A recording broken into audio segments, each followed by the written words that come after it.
For 35 years, WAFB has been your home for the most comprehensive coverage of high school football. Tonight, we showcase 9 finalists and name one as the 2023 Sportsline Player of the Year. Here is WAFB Sports Director Jacques Doucet. Good evening, everyone, and welcome to our special presentation of the Sportsline Player of the Year, which goes to the top high school football player in the Sportsline Friday night viewing area. The winner and the finalists must be seniors. They not only need to be talented football players on the field, but great people off the field as well. We have 9 finalists to reveal tonight. We'll do it in alphabetical order and start at U High with Harry Beum. The UI Cubs have a long list of defensive standouts in their proud history, but none of them have made more tackles than linebacker Harry Beum. Beum racking up 432 stops during his career with the Cubs, including 134 his senior season. It's really been everything from coming as a freshman, not really knowing what to expect, meeting all the guys, getting that camaraderie, and then playing under Coach Martin and Coach Landry for so long. I mean, they helped shape me as a man, but also as a player. I can't thank them enough. Just an awesome kid. I mean, it's just so much fun. He's like a sponge. He always wanted to learn. Very coachable kid, but just outstanding in what he did, and diagnosing plays and just seeing things. Just fun to watch, fun to see what he can do in a game. Let my D lineman work for me. Just reading all the gaps, clear, cloudy. If it's open, hit it. Stay, gap responsibility, know what I'm supposed to do, but above all else, just get to the ball. Once the running back's committed, I'm committed. Just get into the ball and get him on the ground. Yeah, see ball, get ball. Yes, sir. I helped him out in that defensive line, which I tell all the time. Those guys help you out, and he was able to get some help there by running free and just made the tackle every single time. What I continue to see him in the last 3 years is leadership. You know, he always made calls for us on the field and stuff like that, but you really started to see him step out and start helping teammates, kind of coaching up teammates. We had a couple guys get hurt at certain times, so we had to play with some younger players at linebacker, and you constantly saw him pulling that kid out and telling him what he needed to do, you know, and just making sure that everybody's staying to the standard that we want. And I think that says a lot for him and his character, and just, you know, off the field, I can't say enough. I mean, there are no issues with him at all. I mean, everything is yes or no, sir. You know, what I need to do, and that just says so much about him. I've spent a lot of time in here, a lot of summer mornings, you know, all the way down, had the music blasting. Had some good times in here, though. Despite all the violent collisions Beum has been a part of, he stayed in the lineup and never missed a game. It's the most impressive thing about it. I mean, he played in every single game. I mean, he did not miss time at all. I mean, I can remember maybe one or two plays where he came off because he had banged his shoulder up and they went right back out there. Winning the state championship his sophomore year in Lafayette against E.D. White was the career highlight for Beum.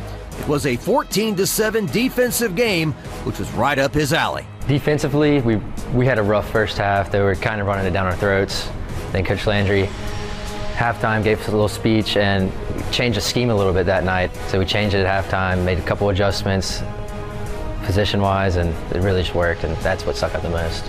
It was an awesome game. If you like defense, that was the game to be at. And he was all over the place. I mean, he had a ton of tackles that night and just did a great job. Playing defense alongside his twin brother Patrick, who was a safety, was also a treat. Oh, it was awesome. You know, I can be rougher on him than some others. So like, get on the field, he gets on me, I get on him, but you know, it's all love. We just brush it off. It makes the adjustments easier, I'd say, because I know he'll listen. You give up a touchdown, it's his fault, it's your fault. This is for the car ride back home. Talk about it in the car ride. Both of them together, I mean, you talk about two really good kids, and just on the field, great players. Off the field, great in academics, great and just great people. The discipline and hard work will continue for Harry Beum at the next level, as he'll be playing for and attending the Naval Academy. He is exactly what I would want at the Naval Academy, defending our nation. I mean, Harry's a guy that's very structured, very regimented, you know, does very well in school, 4.0 guy, understands time management, which is what you're going to have to do there, and understands the challenge and what's ahead of him. And he's excited, he's embracing it and cannot wait for it. Our next Sportsline Player of the Year finalist has 3 older brothers who were linemen, so they kind of tease him a little bit about being a golden boy at quarterback. But he's a great one. Got it done for the Catholic High Bears. Kevin Baptiste introduces us to Daniel Beal.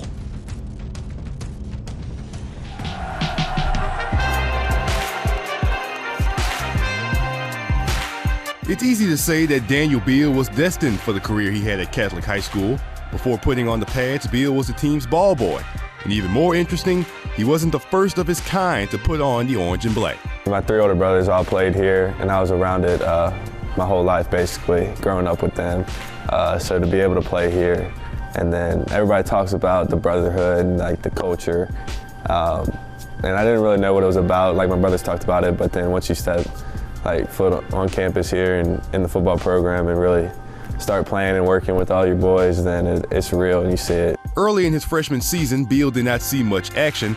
That all changed on a Saturday night against Acadiana, when starting quarterback Landon O'Connor was injured. And with the game tied at 21 late in the fourth quarter, the freshman had his first big moment at the prep level, throwing the eventual game-winning touchdown.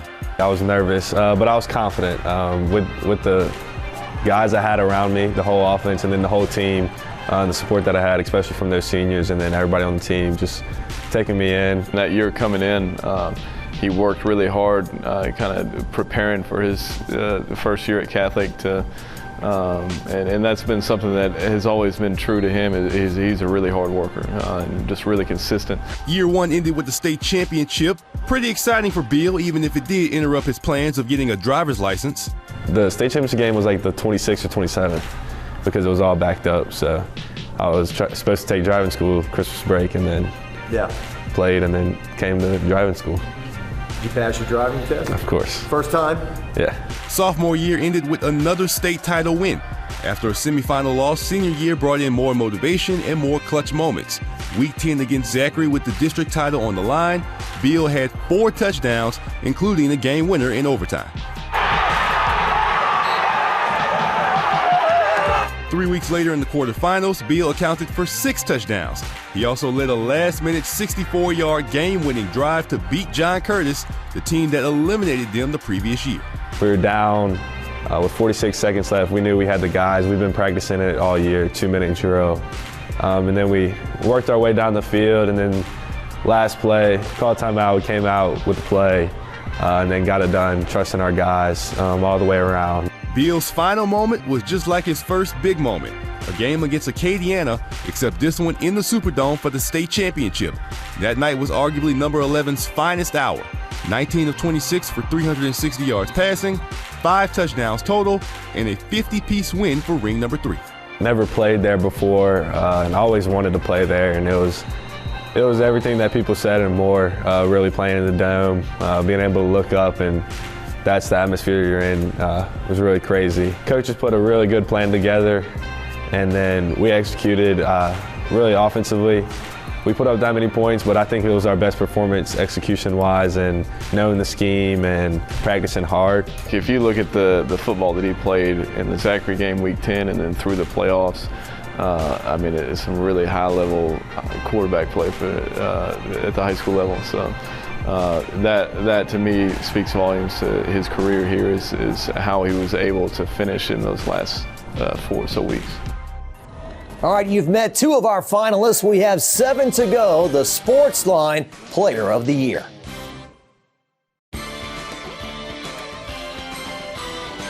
Welcome back to the show, everyone. The Central Wildcats have certainly had some talented running backs over the years, and here's the latest. John Eads introduces us to Damon Blocker.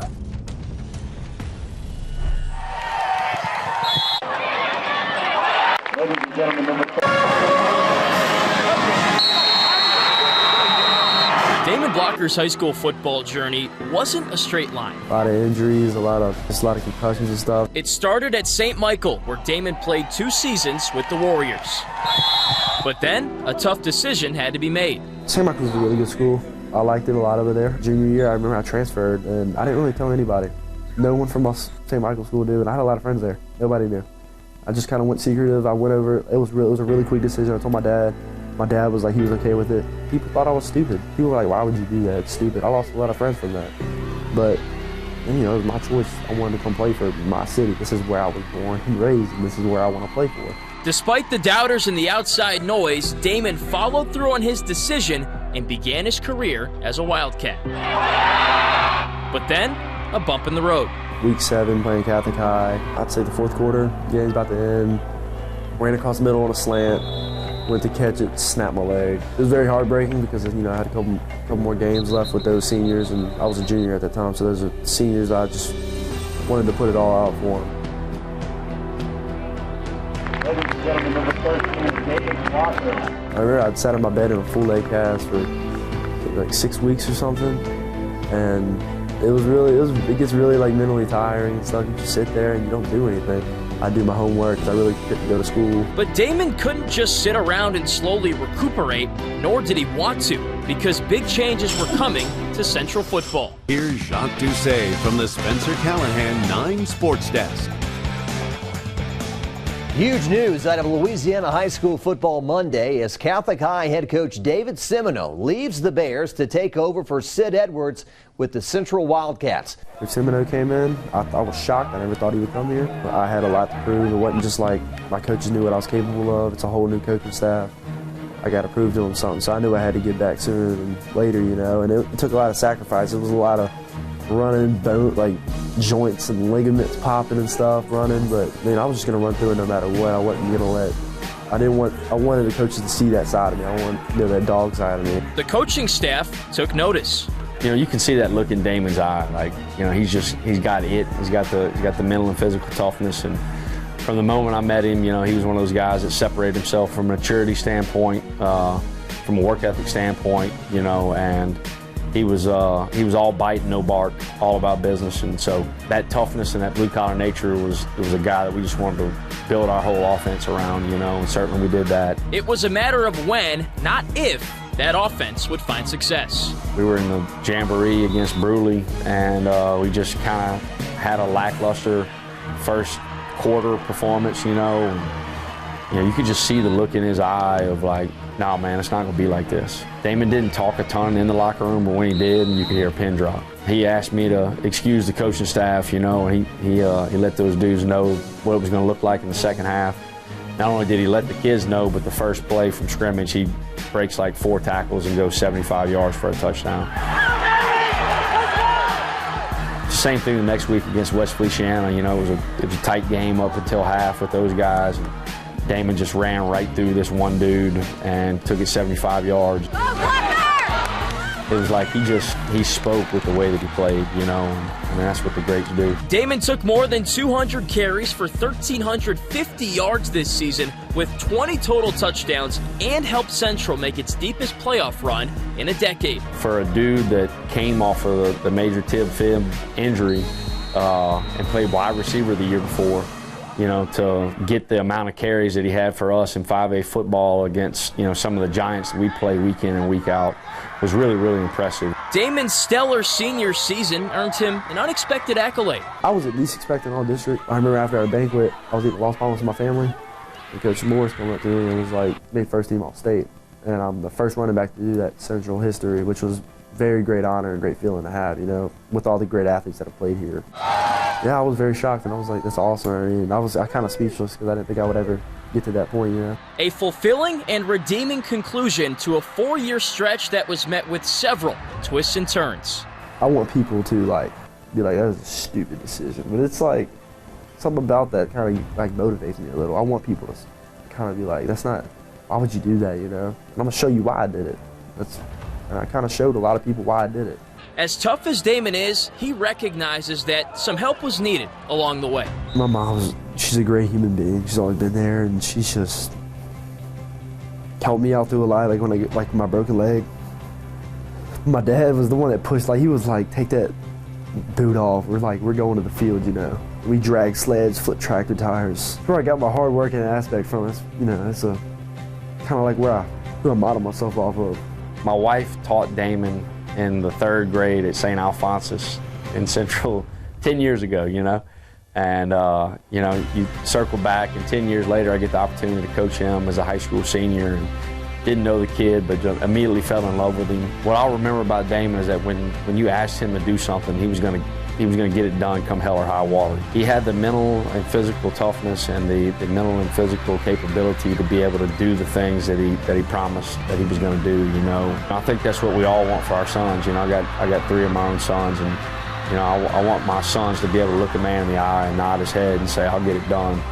and for there to be no doubt that it's going to actually be done. I just hope and pray that I have, 3 young men that come out to be as fine a human beings as he is. All right, coming up after the break, we meet another hard-hitting linebacker, the next finalist for Sportsline Player of the Year. Welcome back, everyone. Our next Sportsline Player of the Year finalist is a young man who's had to grow up in a hurry. His mother has battled cancer. He doesn't talk about it much, but he's been able to stay focused on the field, and what a player. Oh my God, there's so many jobs you have to do. One, you have to make sure the D-line is aligned right. You have to make calls for your secondary, make calls for blitzes. It's basically like the quarterback of the defense. Kyle Canon is the linebacker who often appears to be fired out of one. Canon excelling at one of the top football programs in the state, racking up 135 tackles for St. Charles Catholic during his senior season, with 15 and a half of those going for loss. He likewise chased down quarterbacks to make 9.5 sacks, while also intercepting 5 passes. There are even more stats we can pass along from Canon, but his impact on the program and his teammates goes far beyond the numbers. The kids kind of get on me all the time. They say I give them preferential treatment all the time, but they said, well, we got a problem, coach. Let's just talk to Kyle. He'll talk to him and get it figured out. But I think he's a loyal friend. He's a family man who cares about his family. As he got older, he realized it was not his job to just get himself better, but to try to make the people around him better. And I think that's probably the best compliment that I could give him. He truly became somebody that cared about more than just himself. What's it like to play for this school? Oh, it's wonderful. Yeah. Wonderful. The amount of chances that the coaches give you, they give you everything. All the resources, the tools, give you many chances. This is the River Parishes football is king, and our kids are tough, and they allow us to push them. And he really is everything that you could want for in a player. Definitely being around here with family and friends, we kind of grew up together. State championship games are all Canon has known during his career with the Comets. His coming out party taking place at the end of his sophomore season as St. Charles Catholic upset Lafayette Christian at Tulane's Ullman Stadium to win it all. Canon making game-changing plays on defense and special teams to be named the MVP. I was just ready. I told my dad, I was like, Dad, we're going to get this ring. Because I told him I was tired of losing them, just watching every senior just cry. This time I'm playing, I can't let the seniors down. Canon perhaps putting too much pressure on himself as a junior after his heroics, but steadily he improved. This past season in the state semifinals against U-High, Canon rising to the occasion in a matchup of undefeated powerhouses. He made an incredible 19 tackles in a defensive 10-7 overtime win versus the Cubs. Ooh, that game, the week of practice, we were just hyped. We just blocked out all the distractions, and we were ready to get going. Made sure we had every detail intact, listened to everything coach said, and then time for game time. I always get that stomach feeling, like butterflies in my stomach before the game always, and I love it. It really was an epic game. Kyle was kind of all over the field, and obviously the talk when you play U-High, lots about Keelan Moses, and I thought he was toe-to-toe, played as well as anybody. Canon couldn't quite win 3 straight state titles to close out his prep career, but takes great memories with him as he now moves on to the Southeastern Lions in Hammond. I'm ready, I'm ready to go. I feel like I'm gonna just go up over there, prove myself as a leadership, come over there as a leader, same thing I did up over here, and then just ball out, because someone's got to make it from the NFL up over here. That's definitely my one dream to do. And I truly believe he's just getting started. I think Southeastern's getting a stud, they got a steal, and he's one of those guys that, one day could play on Sundays. Our next Sportsline Player of the Year finalist is quite an interesting guy. He played the snare drum in the band at one point. His high school head coach believes he'd be a politician if he didn't play football. Now he's going from the lab to South Beach. Here's Kevin Baptiste. Be physical. That's the first thing I realized. He's going to be a physical kid.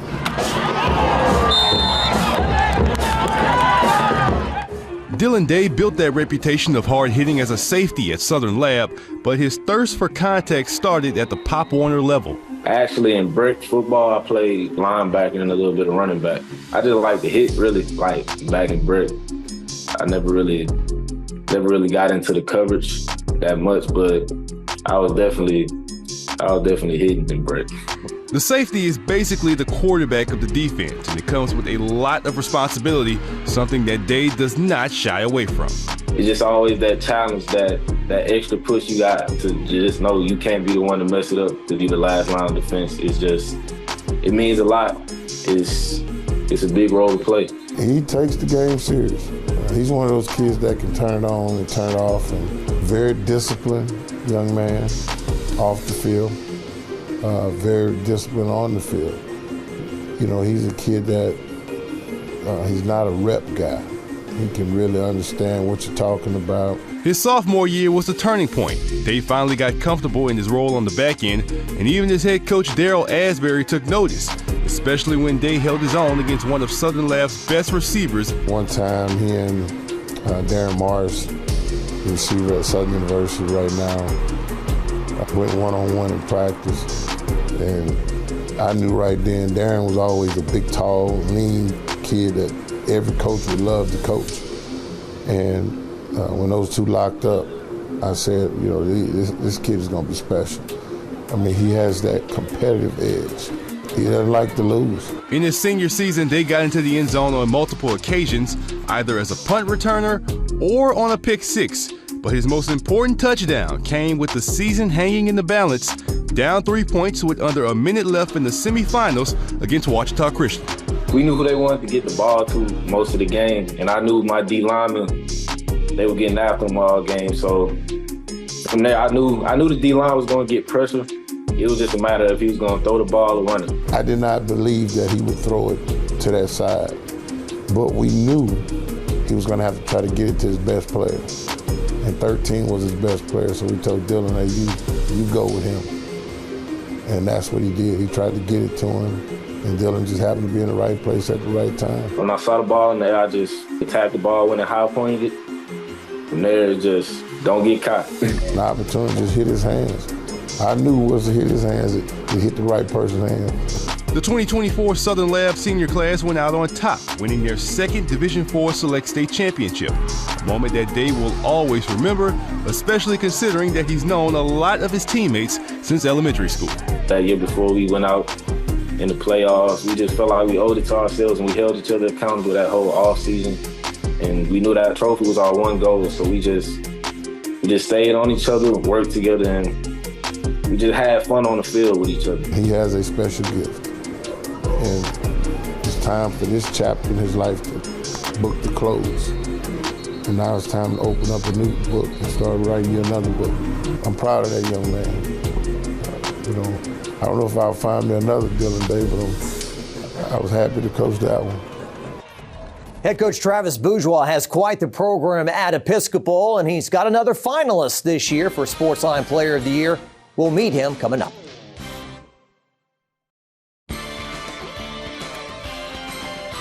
Our next Sportsline Player of the Year finalist first caught his coach's attention with a defensive play at pick six to beat Ascension Catholic during the 2022 season. But it was clear he was most valuable on the offensive side of the ball. John Eads returns for his story. In the backfield with Beal.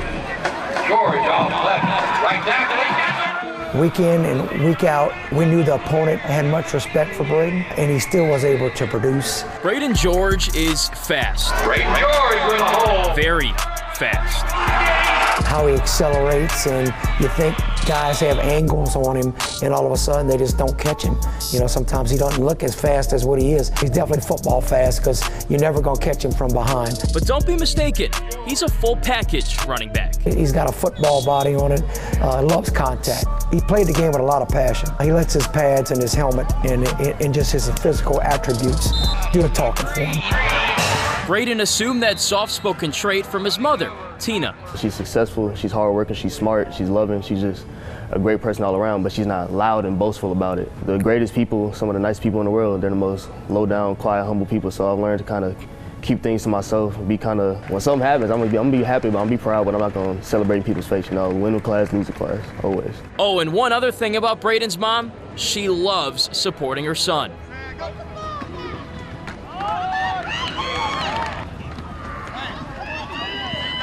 She's yelling no matter what, you know. I never hear, because I'm usually toned in, but people tell me, man, your mom, she's into the game, she's loud. And like, it's crazy because like, besides when I play, my mom doesn't even watch football. She don't even like football. She loves it just because of me. So, you know, I think it's great that I hear that enthusiasm. She sees me play, I love it.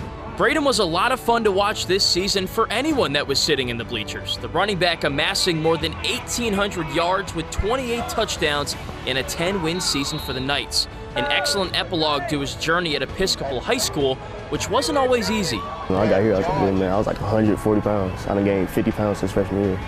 So, you know, I just had to put a lot of work in and realize people believed in me, but I had to believe in myself that I could take the next step and play on the next level.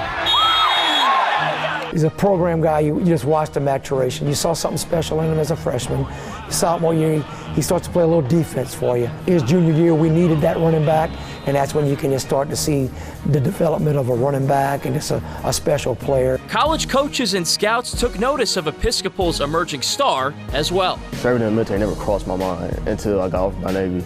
And I started doing some research. I'm like, man, it's gonna be hard work, but I can make a career out of it. I can benefit from this.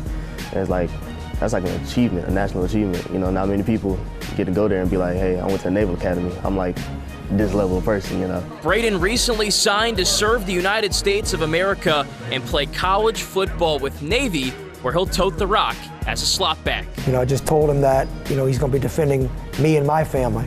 And I can go to bed every night knowing that there's guys like Braden that are defending our country. When I put my head on the pillow every night, I know that we're being taken care of because of a special person like Braden. When I first got here, I would have never thought I'd be where I am today. You know, it's always been my dream to play D1 football. Now I'm going to play D1 football. You know, it's crazy, you know, because when I'm like 6th grade, you told 6th grade Braden that, Braden wouldn't believe that, but now I'm here, and it feels great. So watch out for Braden on Saturdays in the fall and in early December as well for perhaps the purest form of college football that's still in existence. Me and one of my assistants, we actually been 2 times to the Army-Navy game, and it is an incredible experience that I will never forget. If no one has ever been to that game, and it needs to be on everybody's bucket list. I had goosebumps throughout. You just get chills because, you know, the representation of our country is more than football.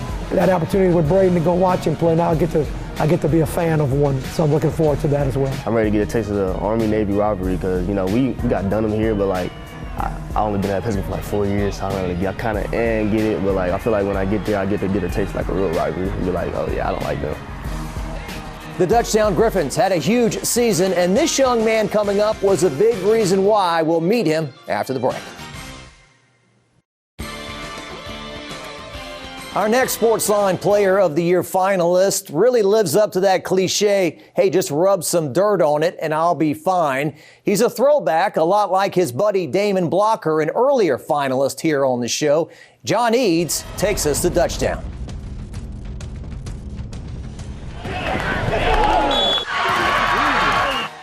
Carter, I love to describe him as old school, and that's what he is. He's an old school football player. He's an old school kid.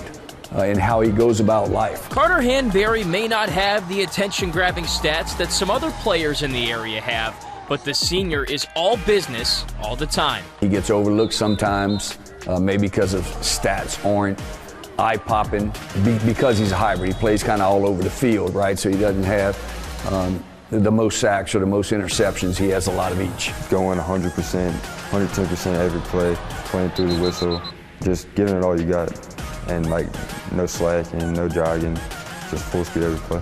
That work ethic and other intangible traits Hanberry possesses speak louder than the numbers. The first thing that Chris Howard, our defensive coordinator, does at the beginning of the week is how can Carter impact this game?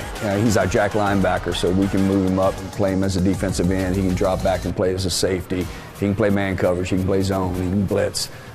There's just a lot that we can do with him. So clearly Hanberry's job description was just loaded with responsibilities, and heading into his senior season, the staff decided to put even more on his plate. You know, we talked about using him in the backfield last year. We had another guy, A.K. Burrell. He was a finalist for this award last year. We were deciding which one to try. We tried A.K. first, and he hit it off. And So we never got to Carter. So we knew all off season that this was the plan. Now, this job requires a special kind of player, but Hanberry is that kind of player and was ready for the opportunity. It takes that young man who is willing to do it first, right? He's willing to do whatever it takes to help the team win. That's Carter. It takes a guy that's going to study, that's going to prepare. That's Carter. And it takes a guy that's not going to let any outside influence affect him. He's going to do what's asked of him. And again, that's Carter. So his personality fits that role perfectly. I've played running back all my life growing up, so that's something that I wanted to do, actually. I was just waiting for them to give me the chance to do it. Hanberry got the chance, took it, and ran, literally. The all-district two-way star scoring 14 touchdowns, racking up 62 tackles with 11 for a loss, and stepping up big, especially in the postseason. Had he been a full-time offensive player, he probably would have been an all-state running back. So just how he impacted the game when he had opportunities. He makes the best of them. The quarterfinal win over Central is certainly evidence of that. Hanberry scoring all 3 of Dutchtown's touchdowns in a 21-20 win over the Wildcats. Then in the semifinal, Hanberry recorded another hat trick, 3 more scores, and a heartbreaking 31-28 loss to the Zachary Broncos. Hanberry a critical piece in Dutchtown making its deepest state playoff run in school history. It's just a really good feeling knowing that we're the first people to ever do it here and that it might not ever be done again. And that will be, I guess, in the history books forever at Dutchtown. But it's something really to be proud of. He made his mark on the program. That's something we talk every year when we talk to the seniors before the season. What type of mark are you going to leave in this program? Carter Hanberry leaves a mark that's going to be here for a long time. Now, if you haven't met Carter Hanberry, here's a story from his junior year that tells you everything you need to know. It was Saturday morning after the Sandoval game that I saw him with an ice pack, asked him what was up, and he told me, I think he broke my thumb. Well, when did that happen? At the first play of the game. It didn't say a word to us, didn't go to the trainers, just played the game, with a broken thumb. So, and then puts off surgery a week so he can play the next week. He wears a club against a big district game against Denham Springs in the first series of the game. It was crazy. I followed the tight end out, went straight through his hands, caught it with the club, then switched it back over, and then scored a touchdown. It was pretty cool. And we weren't surprised, right? We just kind of looked at each other and laughed, right? That's Carter, Every person on this team, every person in the program, every person in this school respects him. They understand what kind of young man he is and what he's about, right? He's about doing the right thing, no matter what he's doing. On the field, either side of the ball, in the classroom, in the weight room, in the community. I'm so blessed to have been able to coach him. WAFB's Kevin Baptiste is back to feature our next Sportsline Player of the Year finalist. He's a 4-sport star from St. Francisville, Louisiana, certainly highly recruited at the next level. The boy can play some football. He can run, he can block, he can score the touchdowns, he can tackle. And he can pass. That's a fictional quote from the movie Friday Night Lights, but it applies in real life towards Joel Rogers, a player who lined up at just about every skill position for West Feliciana. I always thought I had a lot of talents myself, like, other schools, some people only play one side of the ball. And like where I grew up, West Feliciana, that's never been a thing. Like you always had to play, the athletes always played as many positions as they can to help influence the game. And so once I learned like as many skills as I could, I wanted to play as many positions as I could. Finding a way to get him the ball on the perimeter in space outside of just catching it and running it. So whether it was a screen game, whether it was the bubble game or handing it to him where everybody's blocking for him, just different concepts. As a sophomore, Rogers became the Saints' starting quarterback, but he's most known for his skills at safety, which is where he will play full-time at LSU.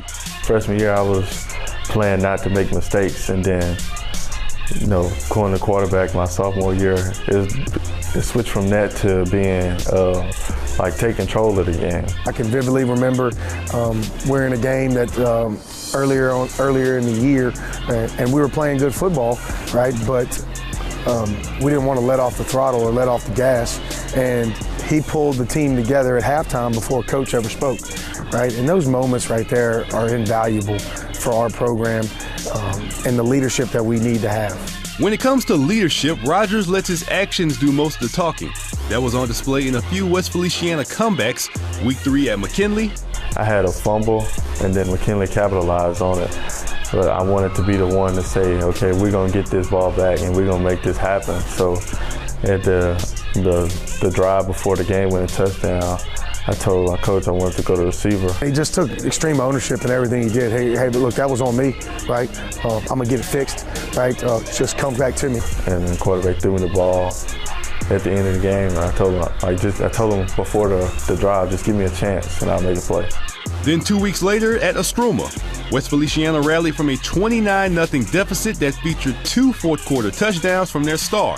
The only thing that was trying to keep Rogers off the field that night was cramps. It was one of those things where he said, hey, Coach, I'm up wherever you need me, right? And so when a guy like that gives you an opportunity to do that, you say, all right, let's go get it, man. Honestly, I was so locked in that game, I wasn't even paying attention to the score, like even once we got the momentum. Even a torn labrum could not stop Rogers in the games that mattered the most. The athlete made sure to leave it all out on the field for his community. I look at his accumulation of body of work from his freshman year all the way through his senior year and what he's done for this entire community, really having a spotlight on him from a very early moment and being a 4-year starter and doing it at a very, very high level has been awesome to see, man. You ever get tired? I love the game too much. I mean, tired physically is an aspect that you can't avoid playing that many snaps in the game, but I really think it's more about how much you want it and how much you enjoy it, as opposed to that determines how much you do or don't give in to natural feeling. All right, you've met 8 of our finalists, but that's not enough. We have one more, a quarterback from St. James, coming up after the break.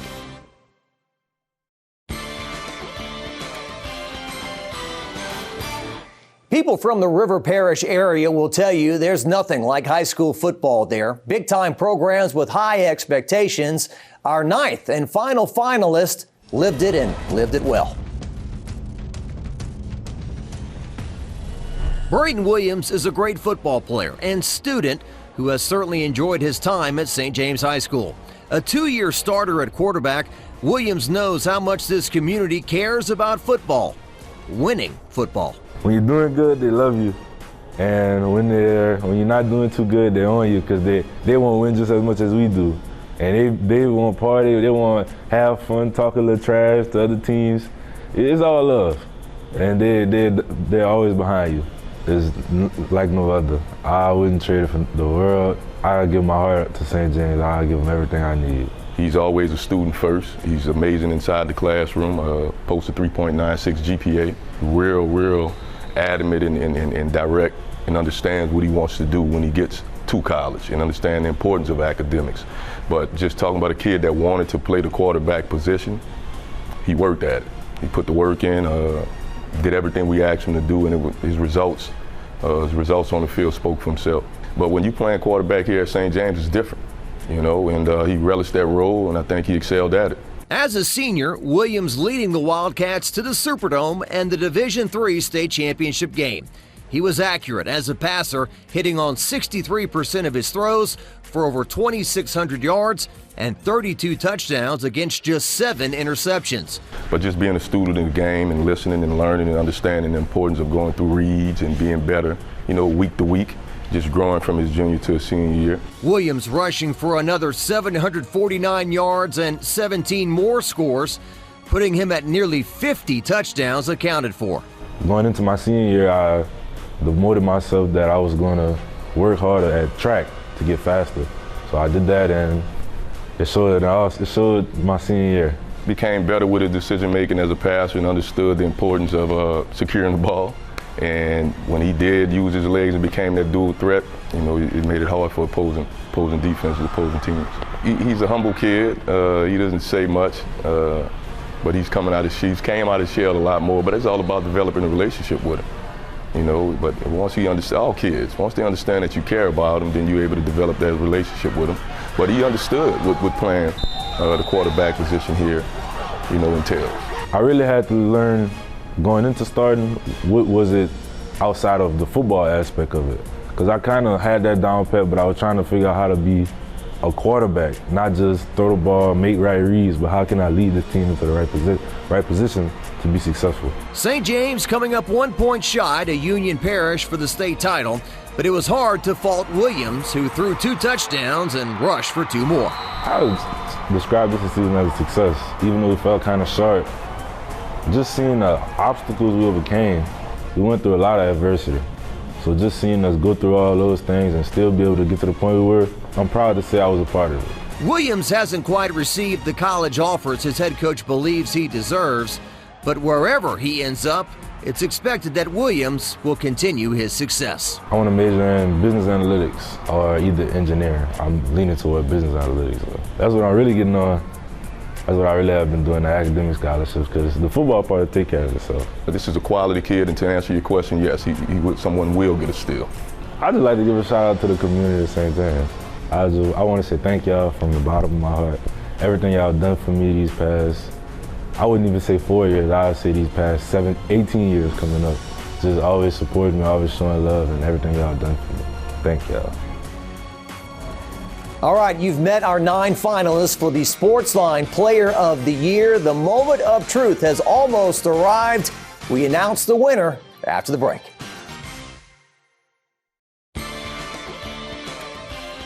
Welcome back, everyone. It's now time for the big finish. We hope you've enjoyed the show so far and meeting our 9 finalists for the Sportsline Player of the Year. 9 great young men who did awesome things on the field and off, but there can only be one winner. So without further ado, the winner of this year's Sportsline Player of the Year is Daniel Beal from Catholic High.